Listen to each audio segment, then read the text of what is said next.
Өкүлчүлүктүү демократия бул эмне? Салам достор. Бүгүн өкүлчүлүк демократия жөнүндө сүйлөшөбүз. Ал элдин кандайдыр бир саясий мамлекеттин башкаруусуна өзүнүн иш аракетин кылганы.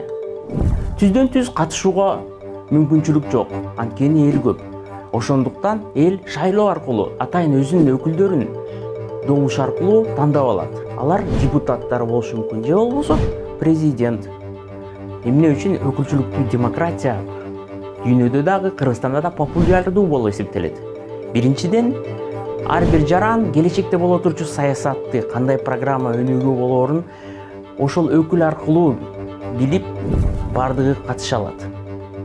Экинчиден, өтө адамдардын массасы көп болгондуктан ар бир адам саясатка киришкенге мүмкүнчүлүк жок.